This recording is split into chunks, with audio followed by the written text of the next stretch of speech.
welcome back to part 2 of the Cookout. Thank y'all for being here. And yes, we were talking about reparations. We are going to switch it up a little bit and talk about wealth building. Once again, I am your host, Mu Cuzzo. Beside me, we got Kofi Annan. What up, what up? And we got 2 new panelists, so we're going to introduce them real quick. To my far right is Christopher J. Woody Sr., best known as the founder of the Woody Foundation, and has led numerous charitable programs, including toy drives, food distributions, youth mentoring, school supply giveaways, and holiday community events, serving thousands of families across Central Virginia. His leadership has helped connect local businesses, organizations, and residents to community-focused opportunities and outreach. Christopher Woody remains dedicated to creating opportunities, building generational wealth, and inspiring positive change throughout Richmond and beyond. Thank you for being here, Chris. Thank you so much. All right. All right, to his left is Mr. Nick Tinch. He was a strategic planner, entrepreneur, and visionary leader building businesses across construction, technology, and community impact. He specializes in structuring ventures, forging partnerships, and leading projects that connect infrastructure with innovation. The Tinch family has over 70 years in construction and more than $4 billion in active projects globally. Focused on leadership, discipline, and long-term growth, Mr. Tinch is committed to creating economic opportunity and helping organizations operate efficiently while making a lasting impact in the communities they serve. Welcome. Thank you. Oh, that's all right. You got money. Let me hold some. Thank y'all for being here. This is really important wealth education, especially for somebody like me who once took out a payday loan just to get drunk. So it is important that we kind of learn the right ways early because, I could have that same payday loan I took out when I was 20, if I'd invested it, I'd have had $1 million right now. So it is definitely important that we kind of learn so that we can help the next one. So we're going to get this thing started, Kofi. Yeah. So, I mean, I think this is an important conversation because we were talking about reparations, but as we mentioned earlier, this is really a good tie-in to like wealth building because the things that harmed us had a significant impact on our economics. So it's good to have these conversations back to back because it's definitely a relationship. So for starters, what is the most realistic pathway to building wealth for Black families? It's a broad question, but anybody can take it. I think number one is education. I think exposure. I think also to a diversified portfolio, right? So, and it doesn't have to start very large. It can be anywhere from, stocks or investments from life insurance policies and things like that. Also, too, knowing how to utilize your capital, right, as a family. But the biggest thing is mindset and education. I would say that. I would have to agree. Yeah, the education, the mindset, that's real key. And I think I feel like it starts at home. When I was 18 years old, I damaged my credit because I went to college, and there was a guy sitting in there, and he was like, "Hey, you sign this paper, and we'll give you $1,000." That was my first credit card. And what I did is I maxed that credit card out. And to fix that, I went and got another credit card and I maxed it out. And so by the time I was 19, 20, 21, I wanted to start a business. I couldn't because my credit was so damaged.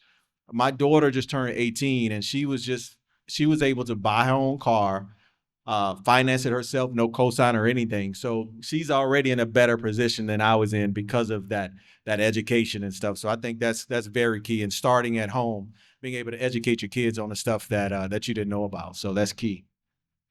And use that education as well. Well, I got to agree with both of y'all as well. Education is number one. Not only that, with the financial literacy, learning your credit and how your credit works. And also you have to learn the difference between how the money works. You have to know the difference between economics and how money works. And also keeping the money in the Black community. That's one of the main things that we really, really, really have to do as a people and as a culture. I'm gonna stop right there. Okay. Can I do a quick follow-up before you jump in and move? So I know we all say that education is important, right? And I get it, right? But there's at least a school of thought out there that says like, you have to also factor in the human element, right? It's like I could know that I'm supposed to put away X amount, 10% of whatever, I make or whatever. But then what if I don't feel good? What if I really, that means I'm basically sacrificing all the things that are fun to me, right? And so how do you really, take into account that, yeah, there's everybody kind of knows. If you ask people, say, yeah, I'm supposed to do this, this, and this. But if the majority of people aren't doing it, maybe there's something to, maybe we just aren't factoring in the human experience as much as we should. But before y'all jump on them, because I see everybody smirking right here, and I feel like this is going to start talking about discipline. Yeah, hey, It's going to talk about and mindset. And the hardest thing to change in any person is their mindset.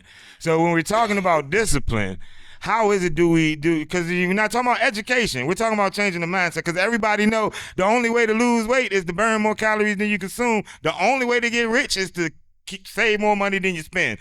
Like, so, I mean, it's other ways too, but what I'm saying is, if you see how we do it, what is that?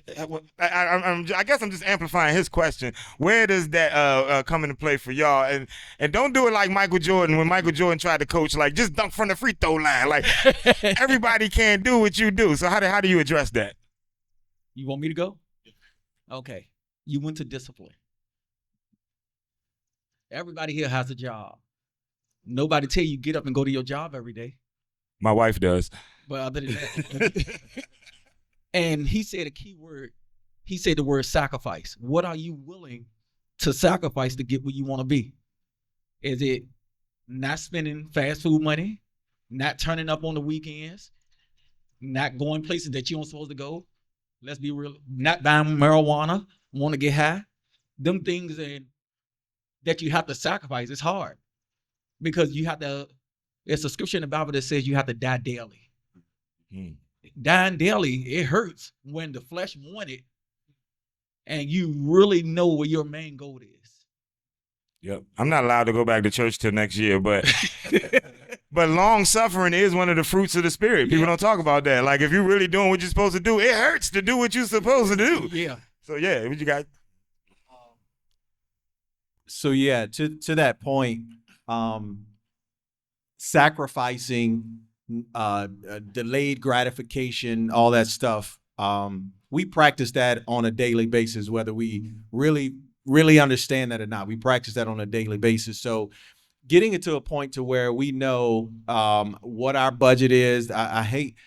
I used to hate budgeting because my wife would always be like, no, you got to budget this out. But I'm like, it's a $5 meal at Wendy's, a 4 for $4. How we got to budget that out? But no, it's like really being disciplined enough to budget that stuff out. And that's gonna be key. So that's the practical stuff. So like even on top of the education, but being disciplined enough to budget some of those things out. I'm not saying not have fun. I'm not saying don't do some of the things that you want to do. I'm just saying you don't have to do those things all the time. You ain't got to turn up all the time. You ain't got to take all your friends out all the time. Ration it out. Still have your fun, but also be disciplined. If financial stability is what you really want, then you got to go back to what you really want. Yeah. Okay. Just real quick. So I know y'all right. I'm just saying. I'm just trying to say that we're also living a capitalist society. Like, we can't do nothing without seeing ads. We can't watch no TV without somebody selling us something. We can't open up our phones without some ad popping up. We can't scroll the internet. We're surrounded by every single day. There's some bombardment with stuff to buy. And I'm just saying, like, even though you're right, I'm just trying to say, like, we got to also be honest with ourselves. We got to look at society and how society works and how a society is actually working 10 times harder to manipulate us into doing things than to buying stuff. And I'm just want to give people some grace if they're struggling, or just like you mentioned, if they're struggling with your weight, it's not just you, that's all. I would like to add along with that, as far as creating wealth, and if we're bombarded with so much stuff, we can go again and create the stuff. Yeah. One of the things we have lost in the last 100 years is that our innovation. I'm from Tuskegee, born on the campus of Tuskegee University. But there was a man who worked by the name of George Washington Carver. This brother took farm agricultural produce and created over 300 inventions from peanuts, right? And so what that shows me, and what that showed me as a child, is whatever God puts around you can be utilized to improve your current situation. And now George Washington Carver, his moral code was so phenomenal. He chose to never profit from wisdom that God gave him. But fast forward to the several Black Wall Streets that we had all across the country, right? Well, Black folk created businesses, created stuff, created industry for ourselves. And of course, it was the short Lisa Cook, who this current president wanted to kick off the Federal Reserve. And her, before she became on the Federal Reserve, she was a researcher, very brilliant woman. She did research, and she studied the application for patents of Americans across the board. And she saw that the application for patents for Black folks were equal to our number, our percentage, our proportion in the U.S. population. And as our population rose, the application for patents rose. But it had a precipitous decline in 1930 from 1920. And she was like, you know, as an economist, what happened between 1920 and 1930? We all know today the 1921 Tulsa Race Massacre occurred. After, and not just that, but in 1919, the Red Summer occurred, where racial terror, Black Wall Streets across the country were destroyed. What that did psychologically to Black people was, after the Black Wall Streets were destroyed, we rebuilt them, right? But what it did to our psyche was Black folks said it's safer to just go and get an 8 to 5. That's it. Collectively, no, there was no convention where the decision was made, but collectively, we made a decision to stop being innovative and become employees. Workers. And so what I would suggest, as far as building wealth, because we are in a capitalist nation, one of the good things about being in a capitalist nation is if you make something, there's no limit how much you can make from that something. And we see it illegally too. Like if you selling stuff, there's no, unless you don't get caught, there's no limit how much money you can make in a capitalist society. So if you create something, there's literally no limit how much you can create, how much you can make. But the problem has been, because America is not only capitalist, she's racist. So when Black folk create something, America has destroyed those things or found ways to take us out. We watching the biopic of Michael Jackson. We know it was only after he got the catalog ATV that had all the Beatles original masters and everybody, and Sony wanted that. And now the man died in his sleep, right? Overdose of drugs. We believe that, right? And so we never have been given the same opportunity to keep our wealth after we gain it. We have to fight harder to get it and fight harder to keep it. So as far as building wealth, I would just end it by, let's just keep creating. And we see it when the rules are known. We are still to this day some of the best creators of music the world has ever seen. Nobody creates music like Black folks. Athletically, when the rules are known, nobody does athletic sports. We just Allen Iverson just created a crossover. I don't know. Michael Jordan just decided to dunk from the free throw line. We just create. We are born, the melanin. It helps us be with our creative juices, and we are born creators. The problem is we've been put in society in a box that says once we create something, it's only so much we can make from that, and we have to find ways to fight that. Well, I wanted to just unpack something, and we'll get back into it. And then I also had a question for you. But because you were talking about morality when it comes to business, and then you were talking about the early 1900s, and I believe that was the Gilded Age when we first started seeing like Carnegie and Chase and all of them really buying politicians and changing the way we look at politics, and then the bombing of all these Black Wall Streets, and to the point where we're trying to be morally correct and not get, but the people that's getting rich, they don't really have no morals, and so I do, and we're gonna get back to this later. I just want y'all to think about it because that's not my real question, but I want y'all to think about how we address morality when it comes to wealth building. But before we get too far away from it, since you were talking about being creators, and I want you to start with this, the role of entrepreneurship versus 9-to-5er, because you obviously an entrepreneur, but you got 9-to-5ers under you, and so what do you think? Kind of, what does it look like now for people that aren't creators, that aren't entrepreneurs, that are just used to having jobs? Is that something that's still viable, or is people got to learn how to have a hustle? Great question. I believe that you have to learn to have supplementary income, diversified income. I think that's the most important thing. And globally right now, if you look at being a content creator, being in fashion, being in sports. And so what for over 14 years, I worked for someone. I came out of banking and then went from banking into real estate construction. My family has been in construction for over 70 years, but it's something I didn't want to do.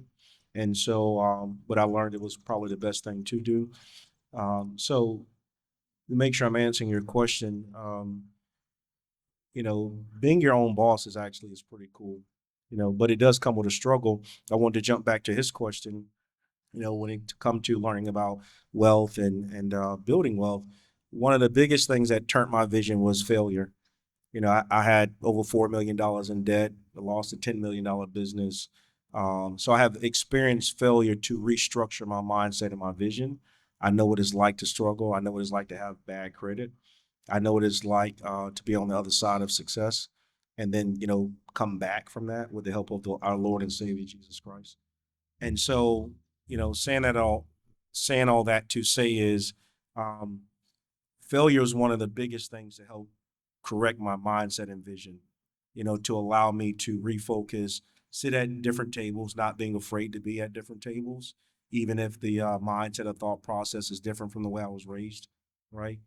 And so I think that's one of them as well too. But failure is one of the biggest things that can help anyone change their mindset and grow from it and bounce back if you have the grit to do it, if that makes sense, right?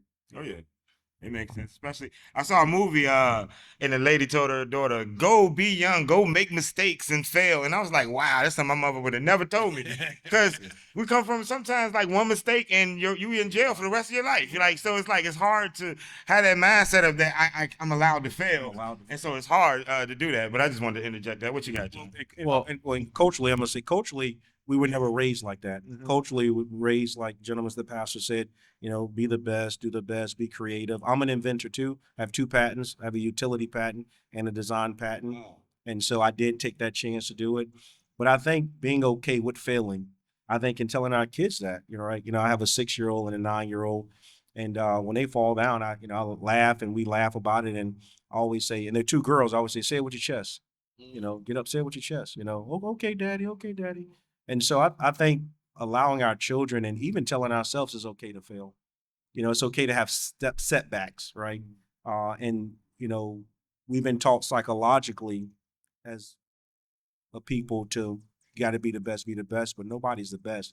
And you learn success. And the gentleman said this, successful people are people that just failed multiple times and succeeded once. And all you need is one opportunity. And that's where mine came from. I done had probably over 100 businesses and maybe 2 of them popped, seriously. Now I'm consulting the Pentagon and the Army and, Fort Lee project, but have failed multiple times, have well over 100 businesses. I think maybe 2 of them popped, That's a huge thing. I need to get you to talk to my wife because, like, he failed 100 times. I only did about 20. But no, that's huge what you said. Being okay with failing and looking at that as a lesson.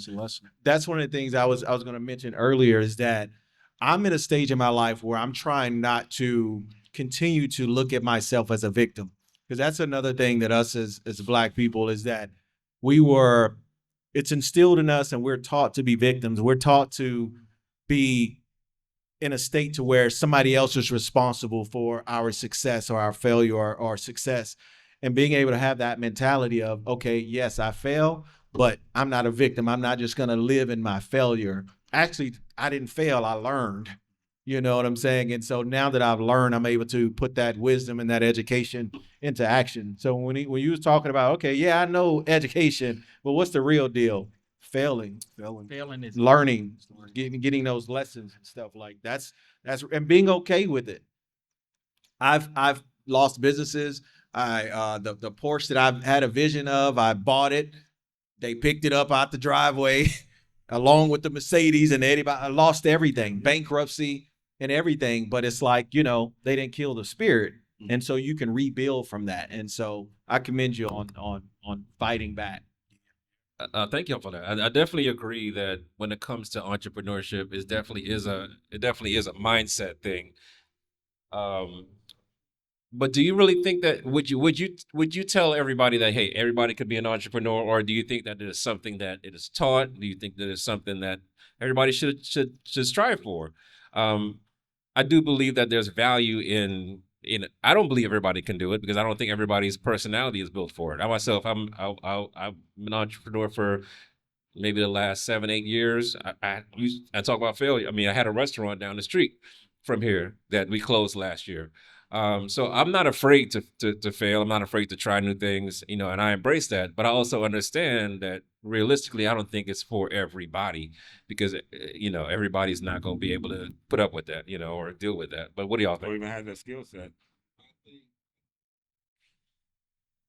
I think, and I don't mean to take it biblical, but I am a pastor. I think that God, I don't think I know.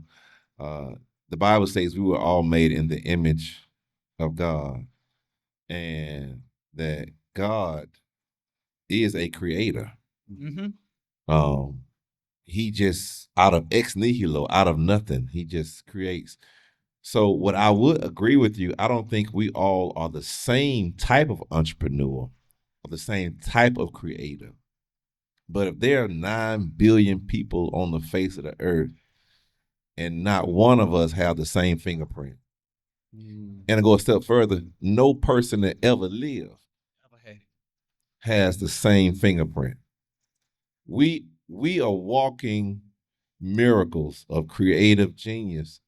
And it may not be you can create I want to first commend you, brother. I have not met this year anyone who has their own patent, and you have 2. So I want to commend you on that. And I think it just goes to show everybody may not have a patent that's verified by the United States government, but whether you realize it or not, you came in here wearing something. You created an outfit. Fashion is creativity. You may have made a meal before. One of my favorite creators are chefs. They just create great, delicious meals. Songwriters. I'm an author. I'm a preacher. Every Sunday, I try to create a word inspired by the Holy Spirit. We are made to create. The problem is the world wants to put us in a box to say you have to be the same way as everybody else and do things the same way. And I think that's not our heritage. I think that's something that we have learned here. Because if you know anything about African culture, just the music and the beats of the drum, all of that is just creative. How we talk, how we sing, how we write is poetry. It's creative. I think all of us have some form of creativity in us. It may not be, it's not the same. Just like all of us have different fingerprints. So I think part of life and growth, and when I talk to people in coaching or ministry, mentoring, or counseling, is to help them find what their fingerprint is. Like we all have a uniqueness about us, but part of the biggest struggle in life is finding what your fingerprint is. What is it that you were put on this earth to do? That nobody else is doing. And if you ask somebody about it, they may tell you it's not possible. You don't know how many times I've been told reparations will never happen. But that's my fingerprint. That's why I feel God woke me up this morning to preach Jesus and reparations, right? And that's my fingerprint. I think everybody has a purpose for their life. The problem is when I try to use your fingerprint as mine, you know, and I want to do the same thing you do because you're making money doing it. Talk about it. And I'm wondering why I'm beating my head against the wall because that ain't my fingerprint, right? But once you find your fingerprint, oh my goodness, Yeah. you just like a fish in water. You want to say something before I switch it up? Okay. Yeah, to that, since I'm sitting next to the pastor, he trying to let some of their words peep out on me. I was taught a while back was that don't let too many fingerprints get on God's blueprint for your life. So what that thing that God has for you, that thing that you're great at, that you can create. So to answer your question, can everybody be an entrepreneur? I believe they can, but will that happen? I don't feel that way because a lot of people, especially us, we don't understand the greatness that's within inside of us. And again, I don't have to sell 1 million shoes. What if I'm just supposed to sell 100,000 and I'm supposed to, that's what I'm supposed to do.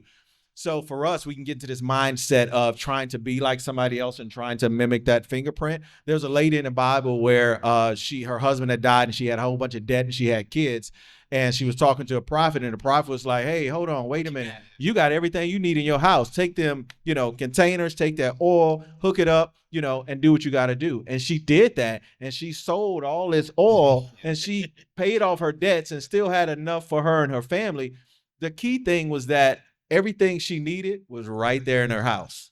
And I believe that, like for us, everything that we need, because we are in the image of God, has already been instilled in us. It's about, can we recognize it? Do we connect with our fingerprint and understand that, this is a work of art? Before you switch up, I want to talk to what the pastor said about fingerprint. I got to talk about this.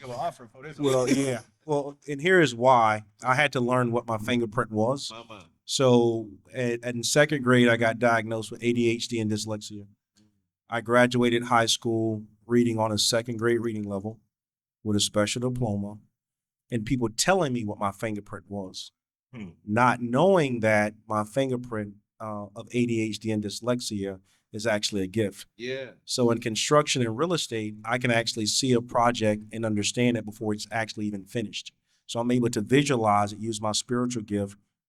And I am a licensed hospital chaplain. I am ordained, Mount Olive Baptist Church, Pastor Thompson, Glen Allen, Virginia. And so I had to learn what my fingerprint was. But if I would have allowed someone to tell me what my fingerprint was, I would have stayed where I was. So that being said, in 1998, I graduated high school reading on a second grade reading level with a special diploma. The special diploma means that you went to school for 12 years and it's just a piece of paper, right? So now fast forward, of learning what my fingerprint and discovering myself, $3 billion plus in business transactions, sitting on the board at Virginia Tech, writing 12 books, right? Patents, and failing and having a lot of failure, right? But once you start understanding who you are or who God has created you to be, and only through the Holy Spirit, only through Christ, in my situation, I could get that revelation, right? But if I would have allowed someone to tell me who I was in my fingerprint, it wouldn't allow me to be in certain rooms, right? So I want to talk. Just why I wanted to stop and say that. So you're not sitting here looking at a perfect man with the sweat on his shoulders, the watch on and the glasses. You're seeing someone that has been purged to be here, right? And so you have to understand once you start finding what your discovery is or who you are, you can then start walking in your purpose and your calling. And then, like the gentleman said, no one can tell you different. As the pastor said, he wakes up and looks for this. And so that's been one of the greatest things for me is not listening to teachers, people with PhDs, people with master's degrees in the education system and telling me who I was and who I wasn't, right? And even still to this day, I still get told with all the success I have, they still try to tell me who I am and who I'm not. And that's on both sides. It doesn't matter, right? If I'm understanding what I'm saying. So understanding, it comes to a point where you have to know who you are or who God has called you to be and then walk that out, even when you can't see it and you can't visualize it, right? If it makes sense. Yeah. That is awesome. So just to get this straight, this guy right here who's in charge of billions of dollars of work globally, and for lack of better words, was in the slow classes. So, like, you never know what guy, like, you know what I mean? Like, do you ever go back and just stunt on the haters? Like, just, you know, your old teacher just pull up on them in the Maybach. You don't ever do that. Just, because you seem like you don't do that. I don't go to church. You know, I do have a little pettiness. Yeah. I don't have a Maybach, but I've had some Maseratis, so. You know, I would have to start on. Since we are talking a little bit about spirituality, I'm not a Christian. I'm agnostic, for lack of better words. I believe in what I see and what I know, and what I do know for a fact. It is a greater good that works for my favor, and I know that the most important thing I can ever do is what's in front of me. And so we talk about, can anybody be an entrepreneur? No, but anybody can master whatever the hell God put in front of you. That's what you need to be doing. I tell everybody, if you don't know what your purpose is, whatever is in front of you, you need to be doing it with 100% purpose, or you need to slap it out the way. Yes, like, stop playing with yourself and God. But so with that said though, so if you're true to yourself, no matter what, even if you're cleaning toilets, if you just keep doing the best you can do, God is going to elevate you to where you need to be. Now, but I want to pivot the conversation a little bit to everybody that heard. I tried with my people. So how do we encourage us to continue to spend money in our community, and also for people that are starting businesses that are minority businesses, how do we encourage to always seek excellence, so that you don't be one of them companies that make everybody look bad? But because I hate the narrative that somebody buys something one time with a black company and then be like, nah, I tried to spend my money with black. Like, you don't do that. McDonald's has messed your order up 18 times and you still go every day. You ain't like, I tried with them honkies. You never said that. You know what I mean? You never said it. But with our people, we so hard on each other. So how do we encourage to keep on spending in our own community? So the first thing is, society has came up with a word that I think needs to be demolished in our community. It's called cancel culture. We use cancel culture only in our community. And when we cancel somebody, we spread it like a wildfire. So all it takes is one. But then also we have to know customer service. That's a big part that most black businesses fail in, is the customer service part. Also, we have to show compassion and love to each other. That's one of the top things that we don't do. We cancel each other as soon as we don't go with the massives. But one thing I learned, and piggyback off the last conversation, one thing I learned, you was talking about the fingerprints. Everybody's fingerprints ain't the same. In this life, one of my purposes was being an organ donor. I'm a 2-time living donor. I donated my kidney 2013. In 2024, I donated 62% of my liver. Wow. Ain't too many people gonna do that. Wow. So I let that slide, but being told no, you have to accept that too. And one thing I had to learn was you have to turn off the critics on the inside and the outside, because it will keep you stuck. It will keep you in a stupid position to where there's no growth. None whatsoever. So you have to turn off the critics from yourself, because yourself will keep you stuck in a position to where you don't go nowhere. And also the outside, when they don't want you to elevate, because sometimes you got to drop people off as you elevate. You go to leave friends behind, you go leave family behind. And the hardest thing to do is to tell people no. So I'm going to leave that right there. Thank you. Can we just get this brother a hand? He is a 2-time. A hand, give him a kidney. That means though, that means that God used you to keep somebody alive. Yeah. Somebody would not be alive. Kidney disease is real. Liver disease is you can check out of here. And we don't talk about that in the black community. We don't. And so to answer your question though, about working and supporting each other, I think that is, I know that is a two-way street. Oftentimes, businesses won't, and I support black business. I support people supporting black businesses. Same thing with black churches. But what I think oftentimes is we think that support only goes one way. And I'm from Alabama. It's an old saying we say, I don't know if y'all say it in Virginia, that you can get more bees with honey than vinegar. Right?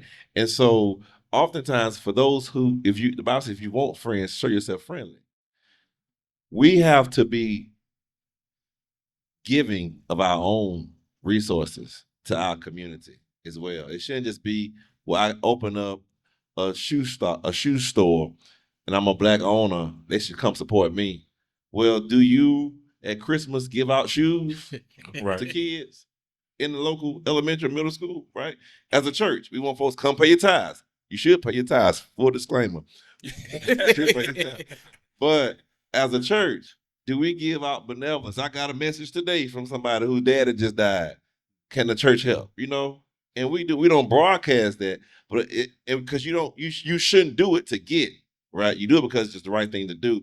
But I think far too often, you know, those of us who have churches or businesses, we think just because we're Black, people should shop with us, and I won't disagree with that. But I think we also owe it to our community to give back to them as much as we think they should give to us too. Yeah, definitely. I would even add to that too. When starting a business, a lot of times we start a business and we try to survive on the business we just started. And so a lot of times that's why we're not being gracious with, you know, with customers and extra mean and don't have the customer service, because if this don't work, I don't know what I'm gonna do about my kids. So it's like we got you got to do the research to what they say, you got to be able to not pay yourself for like 2 years when you start a business. So yeah, you can't start a business like, hey, we go on to Paris in August, like, you know. Yeah, but I mean, that goes back to that conversation about failing, right? I wanted to kind of to put that out there earlier, but like it's easier to fail and bounce back when you already got some money in the bank. You know, like for us, especially Black folks, we don't necessarily have that same amount of resources, so failing knocks us out. You know, Donald Trump could go bankrupt 20 times and it don't matter. You know, like they got resources and family backing up and things like that.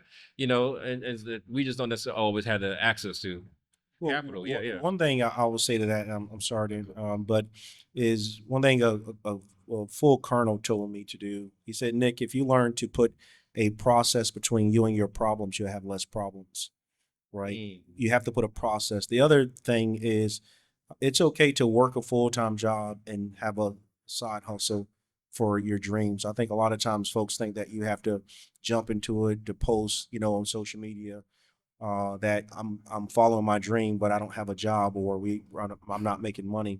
The other part is what was able to get me to where I'm at and where I'm going, because I'm still in the ING process, is understanding how capital moves.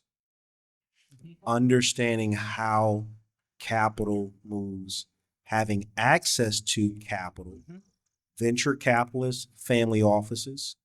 So when you talk about, you know, folks in a sense of businesses that have failed and starting over, I have a network now of family offices of over billions of dollars that I can contact to move capital. And they're sitting on $50 billion plus that they need to move money, right? So you have to understand how capital moves, the relationships, and then how to turn that capital and how to use it.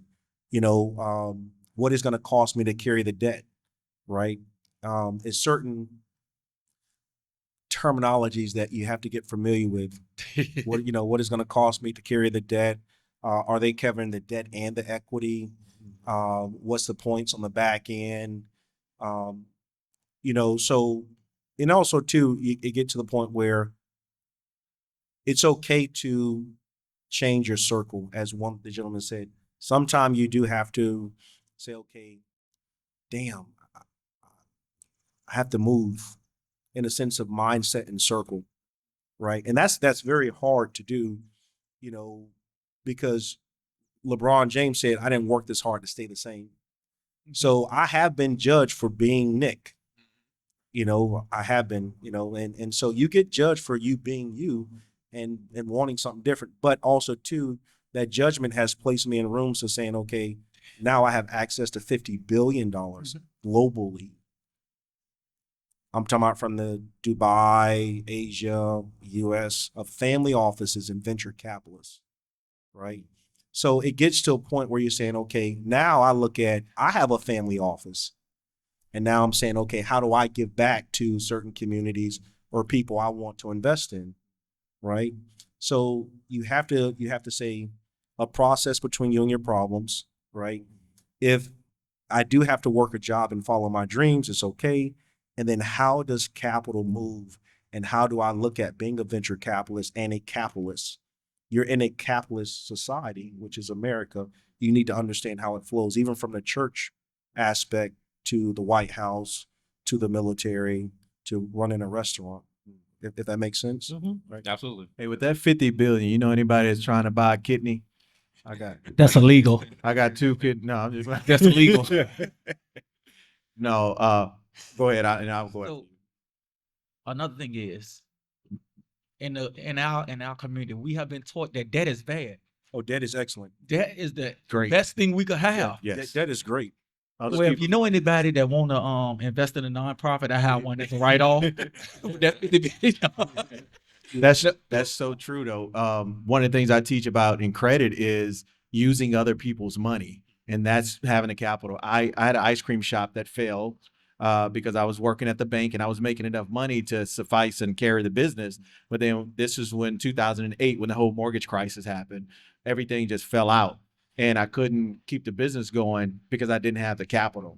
And that was one of the big things, especially when it comes to entrepreneurship, is making sure you do have extra funds, extra capital, money that you can pull from to keep your business going and growing too. So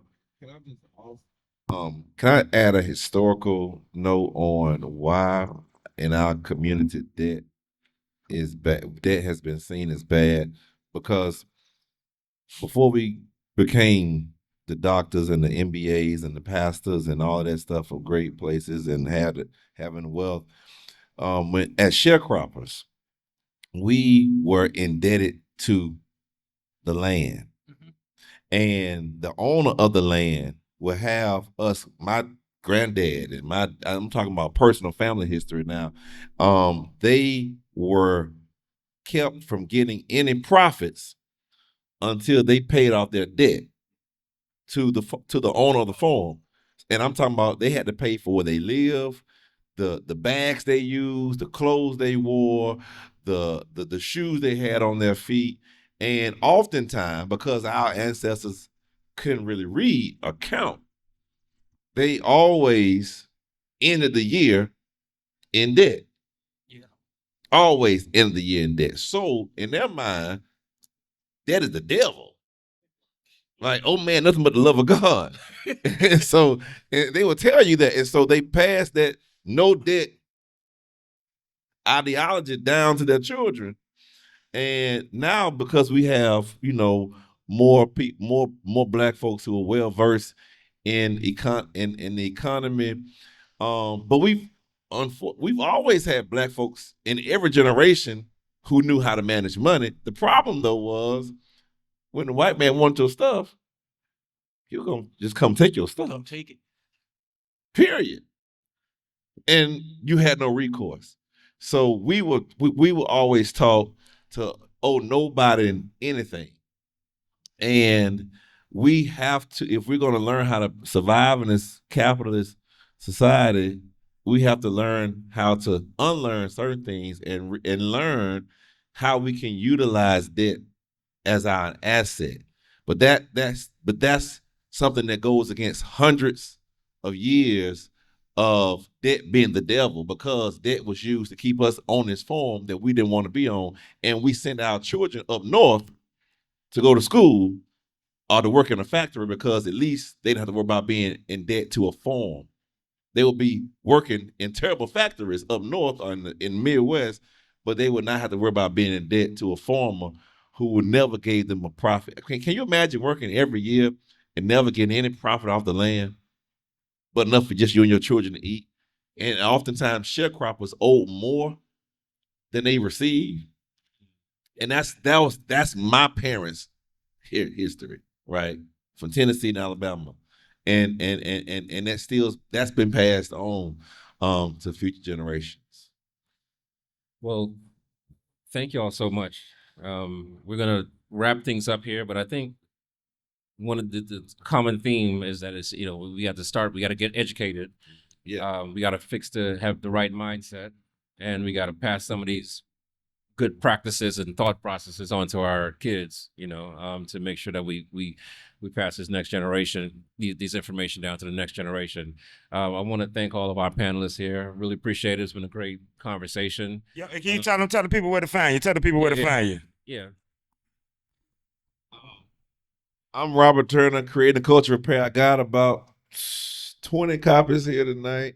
I can be found on robertturnerministries.net or on my Instagram at RevDr, REVDR, Robert Turner, or at the most powerful place on the planet, Empowerment Temple in Baltimore, Maryland.